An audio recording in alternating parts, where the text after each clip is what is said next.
A gente vai dar um pulinho em Brasília, porque o ex-presidente Jair Bolsonaro, que passou por um novo procedimento hospitalar, deve passar a virada do ano no hospital. Quem tem todas as informações, acompanhou então todo esse processo, chega agora ao vivo aqui com a gente direto de Brasília, é a Rani Veloso. Oi, Rani, boa noite.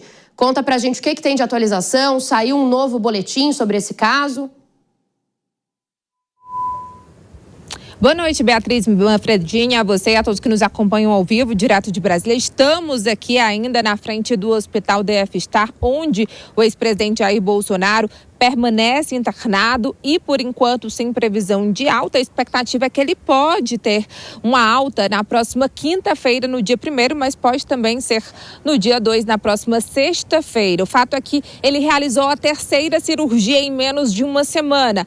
Hoje, para bloqueio do nervo frênico do lado esquerdo, numa tentativa de acabar com as crises frequentes de soluços do ex-presidente da República. Um procedimento cirúrgico parecido já havia sido realizado neste mesmo hospital no último sábado, mas para o bloqueio do nervo frênico do lado direito, e hoje já estava na programação dos médicos a continuidade desse procedimento, uma vez que poderia gerar complicações respiratórias, fazer o bloqueio dos dois lados num só procedimento cirúrgico. Então, os médicos disseram que durou por volta ali de 1 hora, mais ou menos, o procedimento.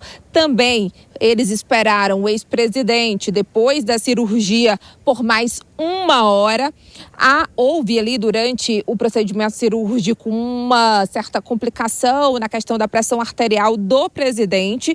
Foi feito ali um medicamento, usado um medicamento, um cardiologista também acompanhou e falou com a gente aqui logo após a cirurgia, que já acompanha também o ex-presidente Jair Bolsonaro, o Brasil Caiado, e eles explicaram que a situação de Bolsonaro neste momento é estável, porém ele deve seguir em observação pelas próximas 48 horas para avaliação, para também possíveis complicações. Então ele segue monitorado, mas desde quando os médicos falaram aqui com a gente na frente do hospital, por volta das 5 horas da tarde desta segunda-feira, Bolsonaro já estava no quarto. Inclusive, quem informou que a cirurgia terminou, que tinha ocorrido tudo bem, foi a ex-primeira-dama Michele Bolsonaro, que acompanha o ex-presidente desde a última quarta-feira. Ele havia sido internado na véspera de Natal aqui neste hospital para uma outra cirurgia, que foi uma cirurgia de retirada de hérnia inguinal bilateral. E aí os médicos constataram a necessidade desses outros procedimentos. Até também a ex-primeira-dama Michele Bolsonaro fez uma publicação nas redes sociais dizendo que o ex-presidente teve uma crise forte de soluços que começou na noite do último sábado, por volta das 23 horas, e terminou apenas às 11h20 do domingo, e por isso também teve um aumento da pressão arterial. Bolsonaro, inclusive, de acordo com os médicos, passou por um outro exame, uma polissonografia, um exame do sono, que foi constatado que ele também tem apneia do sono severa e que isso pode se interferido diretamente no quadro de elevação da pressão arterial do ex-presidente, que segue aqui, portanto, em observação e que deve, sim, de acordo com Cláudio Birolini, que é o médico que acompanha Jair Bolsonaro desde aquela última intervenção cirúrgica que durou mais de 12 horas para a desobstrução do intestino, é um médico ali geral responsável pelo acompanhamento da saúde do ex-presidente. Ele disse que sim, ele deve passar o Réveillon por aqui e apenas ali a partir do dia 1º é que ele pode ter uma alta e retornar à Superintendência da Polícia Federal, onde ele cumpre a pena de 27 anos e 3 meses por tentativa de golpe de Estado. Então, qualquer nova informação, Beatriz, a gente volta, mas por enquanto são essas as informações do estado de saúde do ex-presidente.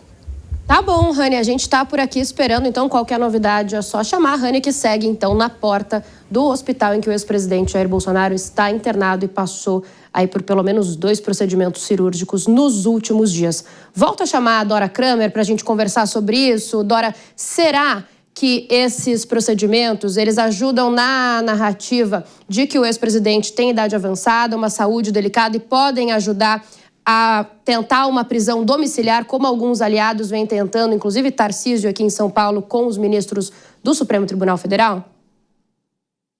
Bia, do ponto de vista da defesa, sim, em tese, melhor dizendo, em tese, sim, poderiam, porque é um quadro. A gente viu aquela imagem também que foi divulgada dele dormindo com fone de ouvido, e aí com algumas contrações assim no abdômen, parecia que era consequência de um soluço, enfim.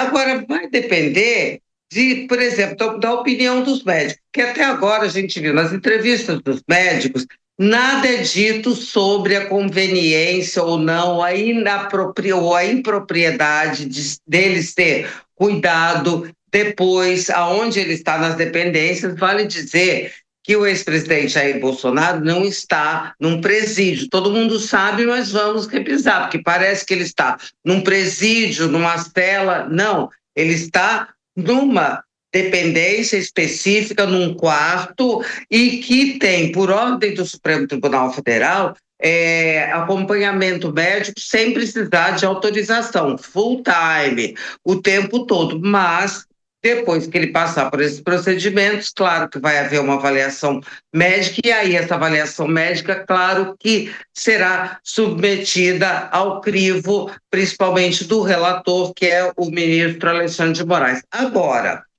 em tese também, e é bom a gente pontuar que se fala em tese, poderia ajudar, poderia facilitar essas condições deles, várias intercorrências e tal.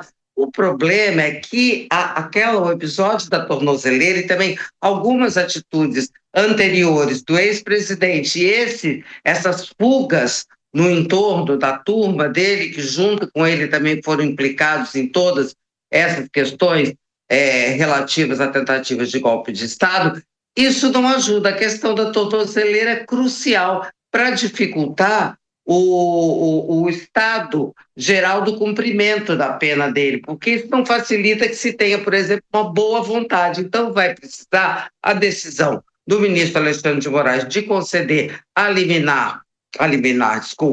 prisão domiciliar ou não, vai estar exclusivamente pautada no que disserem os médicos, se ele pode receber atendimento adequado aonde ele está ou não, se seria necessário montar uma estrutura em casa. Em termos de boa vontade, por causa de episódios anteriores, notadamente o do rompimento da violação da tornozeleira, com boa vontade, realmente o ex-presidente não poderá contar. Agora, Dora, dependendo dessa boa vontade, se ela existir, se tiver alguma mudança, ela pode interferir no jogo eleitoral em 2026, dependendo da hora, do timing que ela ocorrer? Olha, Bia, acho que não, porque qual a diferença que vai ser feita? Ele está aonde ele está, numa dependência da Polícia Federal, ou está em casa? Do ponto de vista do jogo eleitoral, tá chama outra coisa, vamos embora. Ele continua com as mesmas restrições, né? Então, eu acho que em termos de jogo eleitoral, ele está onde ele está hoje, quer dizer, hoje ele está no hospital, mas enfim, na dependência da Polícia Federal ou em casa, com todas as restrições impostas por um cumprimento de pena. Veja, não é nenhuma preventiva, nada disso, é um cumprimento de pena. Acho que não altera.